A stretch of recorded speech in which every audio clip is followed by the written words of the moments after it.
தக்வா உள்ளவர்களுடைய அடையாளங்களில் ஒன்று என அல்லாஹ் சொல்கிறான், அவர்கள் தர்மத்தில் கவனம் உள்ளவர்களாக இருப்பார்கள். தக்வாவுடைய உயர்ந்த அடையாளமாக அல்லாஹ் சொல்கிறான், அவர் கருமித்தனம் இல்லாமல் கஞ்சத்தனம் இல்லாமல் அல்லாஹுவின் பாதையில் மார்க்கத்துக்காக செலவு செய்வார், ஏழைகளுக்காக செலவு செய்வார், உறவுகளுக்கு கொடுப்பார், நன்மையான காரியங்களில் தன்னால் முடிந்த அளவு செய்து கொண்டே இருப்பார். இங்கே கேள்வி என்ன?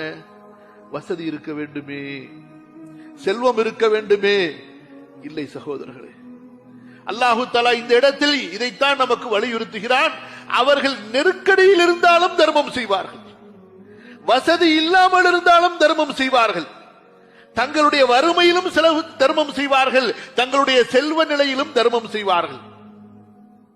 ஒரு வருடத்தில் 1 கோடி இருக்கிறது, அவர் சில ஆயிரங்களை கொடுக்கிறார். ஒருவரிடத்திலே வெறும் 100 ரூபாய் இருக்கிறது, வெறும் 50 ரூபாய் இருக்கிறது, அவர் 1 ரூபாயை மட்டும் தர்மம் செய்கிறார், அல்லது ஒரு 5 ரூபாயை தர்மம் செய்கிறார். அன்பு சகோதரர்களே, நாம் பார்ப்பது என்னவென்றால் அந்த தொகையின் அளவை பார்க்கிறோம்.